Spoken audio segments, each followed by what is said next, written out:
Eduardo Ribeiro assume o governo do estado e inicia um processo de urbanização e embelezamento. É durante o seu mandato que Manaus recebe o título de Paris dos Trópicos.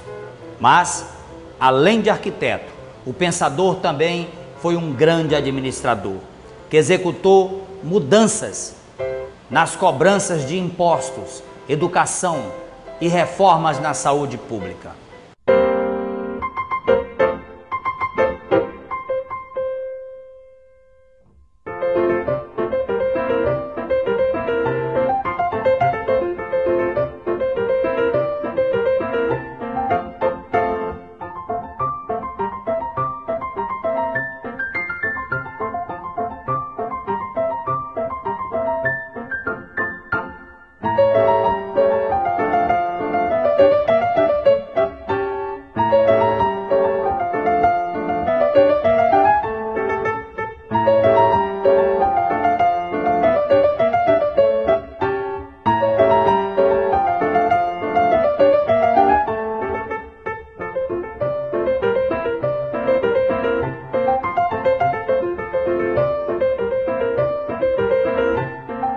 Eduardo Ribeiro, como nosso governador, foi muito importante porque foi na gestão dele que ele terminou diversas obras públicas. Então ele pegou uma grande aldeia, que Manaus era uma grande aldeia no período áureo da borracha, no apogeu da borracha, e transformou numa grande cidade.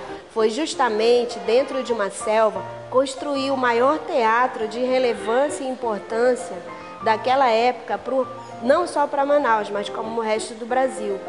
Foi um trabalho longo, as peças, as pedras, o material que foi construído, o Teatro Amazonas foi todo importado da Europa, bem como outras obras dentro de Manaus. Mas o que a gente pode enumerar como Eduardo Ribeiro, assim, como um grande desafio vencido e como história que faz parte da nossa origem, da sociedade amazonense, é a construção do Teatro Amazonas, o Palácio da Justiça e também aquela bela ponte situada na Avenida 7 de Setembro, chamada Ponte Benjamin Constant, que é uma ponte maravilhosa, foi toda construída com ferro fundido importado da Europa.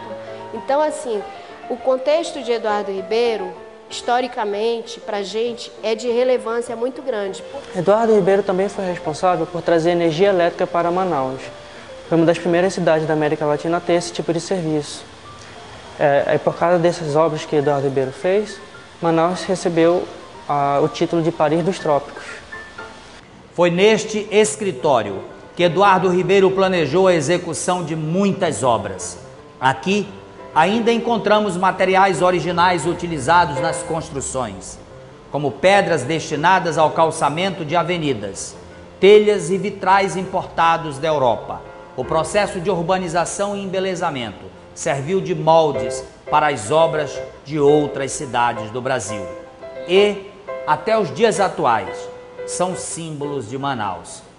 Nessa sala nós temos alguns exemplares de peças, de itens que foram utilizados na construção da cidade, na urbanização da cidade de Manaus, que são pedras da época que foram utilizadas na construção do Largo de São Sebastião, na construção das calçadas, construção das ruas, além de termos também itens que foram utilizados na construção do Teatro Amazonas. Nós temos telhas originais do Teatro Amazonas, nós também temos cerâmicas, as chamadas escamas, que formam a cúpula do Teatro Amazonas. Nós temos o escritório onde mostra as plantas antigas do Teatro Amazonas, como foi concebido, como foi detalhado, como foi executado a grande construção do Teatro Amazonas, como foi construído o Palácio da Justiça, como foi construída a Ponte Benjamin Constant. As ruas de Manaus eram todas feitas de paralelepípedos. Então, como que foi concebido isso? A pessoa pode ter essa história aqui no Museu Casa Eduardo Ribeiro. E as duas grandes obras deixadas por Eduardo, o Teatro Amazonas e o Palácio da Justiça, ele não teve o prazer de inaugurá-las. Ele transformou a cidade num período curto de 4 anos, com uma grande gestão administrativa, fazendo com que a paisagem urbana de Manaus permanecesse mais de 100 anos depois, ainda agora, tendo como grande referência o seu governo de 1892 a 1896. Mas a verdade que se deve dizer é que, também contestando tudo aquilo que vem sendo dito historicamente, Eduardo Ribeiro não fez nenhum plano de embelezamento para Manaus. Não é verdade que ele tenha concebido um plano de embelezamento. O plano de embelezamento e de modernização da cidade e de grande industrialização era de Thaumaturgo de Azevedo, que não conseguiu implementá-lo. Eduardo Ribeiro aproveitou o plano que havia sido publicado na imprensa e publicado nas mensagens do governador e deu execução. Claro que ele deu aí um toque muito pessoal, monumental, que não se sabe se Thaumaturgo de Azevedo daria ou não. Mas ele deu um toque de monumentalidade àquilo que, ou muito daquilo, que havia sido cogitado fazer para embelezar a cidade por Thaumaturgo de Azevedo. Mas Eduardo Ribeiro foi um administrador, não só na questão do embelezamento urbano da cidade de Manaus, como em outras frentes da administração, uma reforma da educação de alto nível, um sistema de incremento da receita pública por ações fiscais, de controle da receita, muito mais de incremento da receita, de definição de pontos de arrecadação, de política agressiva em relação ao estado do Pará, que se aproveitava do contrabando dos rios do interior do Amazonas para auferir parte da receita que deveria ser do Amazonas, para gerir os produtos advindos do Acre, da região do Acre, que era uma região amazonense, que costumavam passar direto para exportação no Pará, sem pagar os tributos no território amazonense. Ações na área da saúde pública, em que Eduardo Ribeiro foi muito diligente, muito diligente. Portanto, este cenário não era referido. Um outro é que ali está, no seu governo, como já havia estado no governo de Paranaguá, José Paranaguá, lá em 1883, na província, uma política de incentivos fiscais, uma coisa que hoje nós temos com a Zona Franca de Manaus. A forma de incentivar a produção industrial a partir de produtos da natureza, agora não é assim, mas já foi, até os anos 60, a política industrial do Amazonas era incentivos para produtos de exploração da natureza, mas Eduardo Ribeiro caminhou por essa estrada.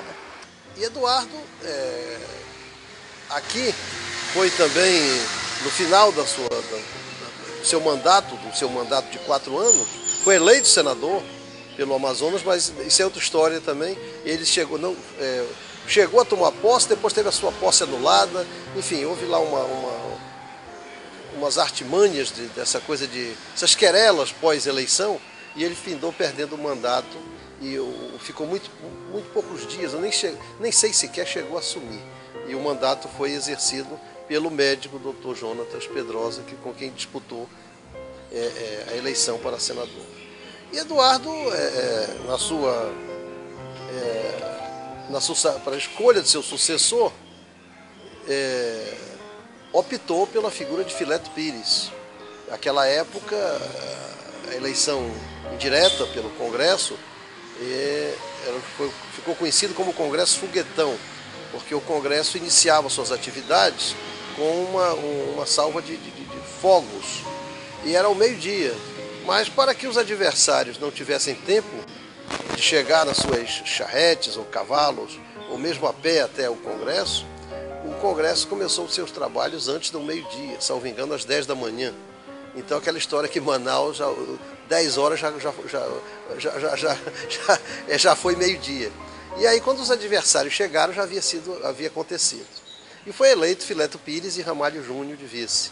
E Fileto depois, um pouco da metade do mandato, foi para tratamento de saúde na Europa.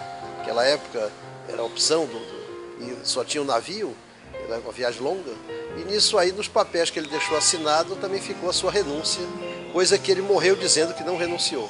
Mas o certo é que quem concluiu o mandato já foi o vice Ramalho Júnior. O processo de urbanização e embelezamento serviu de moldes para as obras de outras cidades do Brasil.